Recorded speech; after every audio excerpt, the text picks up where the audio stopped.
আজকে আমি আপনাদের সাথে শেয়ার করবো মেটে চচ্চড়ি রান্না।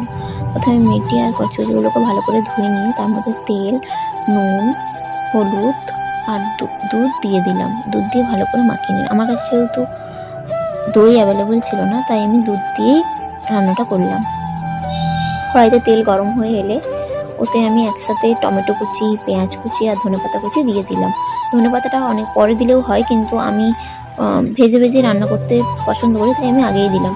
তারপর হালকা লঙ্কার গুঁড়ো আর মিট মশলা একটুখানি দিয়ে দিলাম। দিয়ে ভালো করে নাড়াচাড়া করে আদা রসুনের পেস্টটা দিয়ে দিলাম। আদা রসুনের পেস্টটা দিয়ে ভালো করে মশলাটা কষিয়ে নিয়ে মশলা থেকে তেল ছেড়ে এলে তারপর মাখিয়ে রাখা মেটে কচকচি আর আলু দিয়ে দিলাম। পরে আলুটা অবশ্যই মাখিয়ে নিয়েছিলাম ওর সাথে, এটা ভিডিও করা হয়নি। তারপরে এইভাবে ভালো করে কষা করে নিয়ে তেল ছেড়ে এলে জল দিয়ে দিলেই তৈরি হয়ে গেল মেটে চচ্চড়ি।